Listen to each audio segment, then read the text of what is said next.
Urdu Discovery کے معزز دوستو، میں ہوں ماجد ملک اور آپ تمام دیکھنے اور سننے والوں کو السلام علیکم۔ ناظرین گرامی، اصل سکندر اعظم کون تھا؟ تاریخ اسلام کے حضرت عمر فاروق رضی اللہ تعالی عنہ یا مقدونیہ کا الیگزینڈر، یہ وہ سوال ہے جس کا جواب دینا دنیا بھر کے مورخین پر فرض ہے۔ آج SMS کا دورہ ہے۔ موبائل کا میسجنگ سسٹم چند سیکنڈ میں خیالات کو دنیا کے دوسرے کونے میں پہنچا دیتا ہے۔ جدید دور کی سہولت سے اب قارئین اور ناظرین بھرپور فائدہ اٹھاتے ہیں۔ گزشتہ روز کسی صاحب نے پیغام بھیجا کہ کاش آپ نے حضرت عمر فاروق رضی اللہ تعالی عنہ پہ کوئی ویڈیو بنائی ہوتی، اور اس وقت سے میں سوچ رہا ہوں کہ مقدونیہ کا الیگزینڈر سکندر اعظم تھا یا حضرت عمر فاروق رضی اللہ تعالی عنہ۔ دوستو، آپ دیکھ رہے ہیں اردو ڈسکوری کے اس معتبر چینل کو، جس نے آج کی زیر نظر ویڈیو کے لیے اسی حساس موضوع پر فیصلہ کرنے کی کوشش کی ہے۔ لیکن تفصیل میں جانے سے قبل حسب روایت ہم اپنے اس قافلے میں شامل ہونے والے نئے دوستوں سے گزارش کریں گے کہ وہ پہلے ہمارے چینل کو سبسکرائب کرتے ہوئے ساتھ موجود نہ بجنے والی گھنٹی کو بھی کلک کر دیں، تاکہ ہماری آنے والی اسی نو کی دیگر ویڈیوز بھی باقاعدگی کے ساتھ آپ تک پہنچتی رہیں۔ ناظرین گرامی، ہم نے بچپن میں پڑھا تھا کہ مقدونیہ کا الیگزینڈر 20 سال کی عمر میں بادشاہ بنا، 23 سال کی عمر میں مقدونیہ سے نکلا۔ اس نے سب سے پہلے پورا یونان فتح کیا، اس کے بعد وہ ترکی میں داخل ہوا اور پھر ایران کے دارا شکوہ کو شکست دی۔ پھر وہ شام پہنچا، پھر اس نے یروشلم اور بابل کا رخ کیا، پھر وہ مصر پہنچا، پھر وہ ہندوستان آیا۔ ہندوستان میں اس نے پورس سے جنگ لڑی، اپنے عزیز از جان گھوڑے کی یاد میں حالیہ شہر آباد کیا، مکران سے ہوتا ہوا واپسی کا سفر شروع کیا، راستے میں ٹائیفائڈ میں مبتلا ہوا اور 323 قبل مسیح میں 33 سال کی عمر میں بخت نصر کے محل میں انتقال کر گیا۔ دنیا کو آج تک بتایا گیا کہ وہ انسانی تاریخ کا عظیم جرنیل، فاتح اور بادشاہ تھا، اور تاریخ نے اس کے کارناموں کی وجہ سے اسے الیگزینڈر دی گریٹ کا نام دے دیا، اور ہم نے اسے سکندر یعنی بادشاہوں کا بادشاہ بنا دیا۔ لیکن آج میں 21ویں صدی کے 19ویں سال میں پوری دنیا کے مورخین کے سامنے یہ سوال رکھنا چاہتا ہوں کہ کیا حضرت عمر فاروق رضی اللہ تعالی عنہ کے ہوتے ہوئے الیگزینڈر کو سکندر اعظم کہلانے کا حق حاصل ہے؟ میں دنیا بھر کے مورخین کو سکندر اعظم اور حضرت عمر فاروق رضی اللہ تعالی عنہ کی فتوحات اور کارناموں کے موازنے کی دعوت دیتا ہوں۔ آپ بھی سوچئے، الیگزینڈر بادشاہ کا بیٹا تھا، اسے دنیا کے بہترین لوگوں نے گھڑ سواری سکھائی،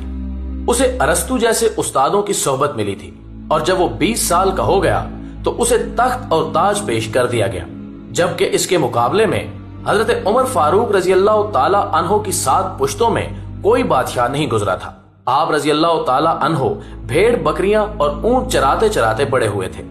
اور آپ نے تلوار بازی اور تیر اندازی بھی کسی اکیڈمی سے نہیں سیکھی تھی۔